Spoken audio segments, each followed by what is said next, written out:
वित्त से प्रेम करने वाले सभी हैमस्टर्स को हेलो। अक्सर हम सुनते हैं कि निवेशक रियल एस्टेट बाजार की ओर आकर्षित हो रहे हैं, लेकिन क्या यह वास्तव में उतना ही लाभदायक है जितना कहा जाता है, और इसे प्रबंधित करना कितना चुनौतीपूर्ण है? खैर, आज के हमारे एपिसोड में हम इस दुनिया के बारे में गहराई से चर्चा करेंगे और उम्मीद है कि रियल एस्टेट को बेहतर तरीके से समझना शुरू करेंगे। विषय पर यह पहला वीडियो आ रहा है, आइए देखते हैं।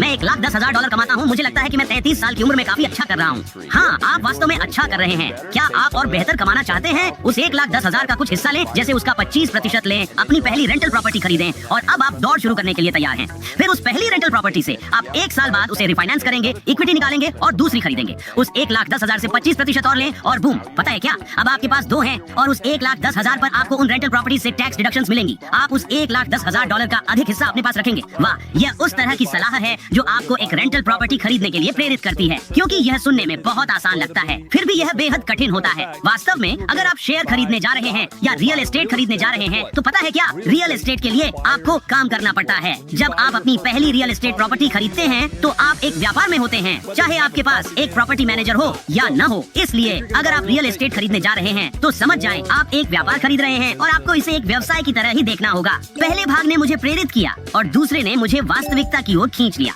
मेरी भावनाओं के साथ और अधिक खेल नहीं। हालांकि हम कुछ महत्वपूर्ण सीखने में सफल रहे, जैसे प्रॉपर्टी रेंट पर देना केवल संपत्ति रखना नहीं है, यह एक व्यवसाय है जिसमें निरंतर ध्यान देने की आवश्यकता होती है। इसे ध्यान में रखें। ठीक है, व्यवसाय के लिए रियल एस्टेट का उपयोग करना एक बात है, लेकिन अपना खुद का घर खरीदना यह पूरी तरह से अलग बात है ना? आइए सुने कि सफल लोगों की इस पर क्या राय है। खुद का घर होना और उसका पूरा भुगतान करना फाइनेंशियल डेटा के 2 मुख्य पहलुओं में से एक है, जो आपको करोड़पति बनने की ओर ले जाएगा, बिना किसी फालतू की बातें किए। बिल्कुल सही बात है, मैं पूरी तरह सहमत हूँ। हालांकि मैं अभी भी जोखिम उठाकर रियल एस्टेट में निवेश कर सकता हूँ, जिसे किराए पर दिया जा सके। आखिरकार मुझे सिर्फ एक सुरंग खोदकर एक बिल से दूसरे बिल तक जाना है, कोई कंस्ट्रक्शन या कंक्रीट की जरूरत नहीं है। हमारे आगामी एपिसोड्स को मिस ना करें ताकि आपकी वित्तीय समझ और मजबूत हो जाए। अगली बार मिलते हैं और याद रखें, हैमस्टर्स ताकतवर होते हैं, हम सब एक साथ हैं और एक दूसरे के लिए है।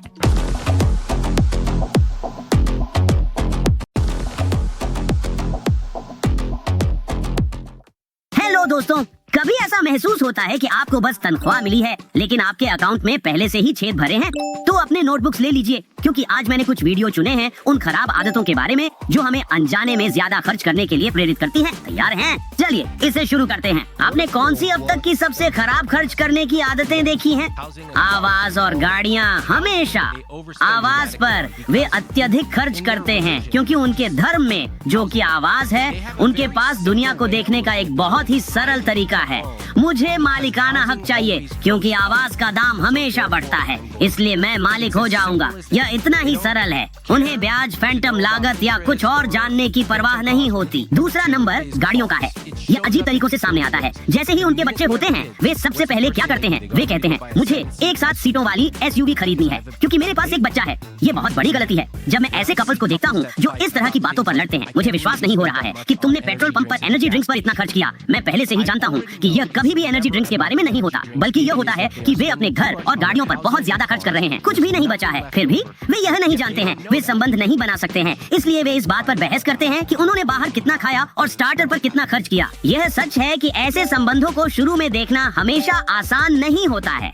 मेरे क्षेत्र में मेरे पास कई बरो हैं, लेकिन मैं उन्हें किराए पर देता हूँ, इसलिए यह खर्च से ज्यादा एक निवेश है। साधारण रहो दोस्तों, आराम से जिएं, लेकिन हमेशा अपने खर्चों पर नजर रखें। हमारी संपत्ति को हमारे जीवन को आसान और खुशहाल बनाना चाहिए, न कि इसके विपरीत करना चाहिए।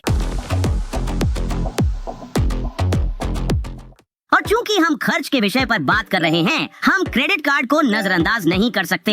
वे निस्संदेह सुविधाजनक हैं, लेकिन अक्सर हम उनका सही उपयोग नहीं करते। निष्कर्ष पर पहुंचने से पहले एक्सपर्ट्स के कुछ स्टैटिस्टिकल डेटा पर एक नजर डालते हैं। अगर आप हर महीने बैलेंस चुकाते हैं तो क्रेडिट कार्ड रखने में क्या बुराई है? ज्यादातर लोग ऐसा नहीं करते। 78% लोग ऐसा नहीं करते। यह नहीं हो सकता। और वे सभी इस सैद्धांतिक अनुशासन के बारे में बात करते हैं जो उनके पास बिल्कुल नहीं होता। रुको, क्या 78% लोग बैलेंस को महीने दर महीने घुमाते रहते हैं? ठीक वैसे ही जैसे 97% लोग 30 साल के मॉर्गेज का भुगतान नहीं करते, जैसे 15 साल का, ताकि वह 15 में समाप्त हो जाए, क्योंकि उन्होंने खुद से वादा किया था कि वे ऐसा करेंगे। हम 30 साल का कर्ज लेंगे सिर्फ इस स्थिति के लिए कि हमें डील लेने की जरूरत पड़े, लेकिन हम उसका भुगतान 15 की तरह करेंगे। 97% लोग नियमित रूप से पहले भुगतान नहीं करते, और यही है फेडरल रिजर्व के स्टैटिस्टिक्स। मैंने ये संख्या नहीं घड़ी है, और इस प्रकार हम अपने आप पर इस अनुशासन का विश्वास करते हैं जो वास्तव में वहाँ है ही नहीं। वाह! और यहाँ मैंने सोचा था कि मैं ही वो एकमात्र व्यक्ति हूँ जो कभी कभी क्रेडिट कार्ड का भुगतान करना भूल जाता है। वित्तीय अनुशासन बहुत जरूरी है दोस्तों। यह न केवल हमें शांति देता है बल्कि हमें समृद्ध भी बनाता है। उन अनावश्यक खर्चों के बारे में बताएं जिनके बारे में आप जानते हैं, उन्हें कमेंट्स में लिखें ताकि हम सभी वित्तीय रूप से समझदार हो सकें। अगले एपिसोड में मिलते हैं, और याद रखें, हैमस्टर्स ताकतवर होते हैं, हम सब एक साथ हैं और एक दूसरे के लिए है। अलविदा।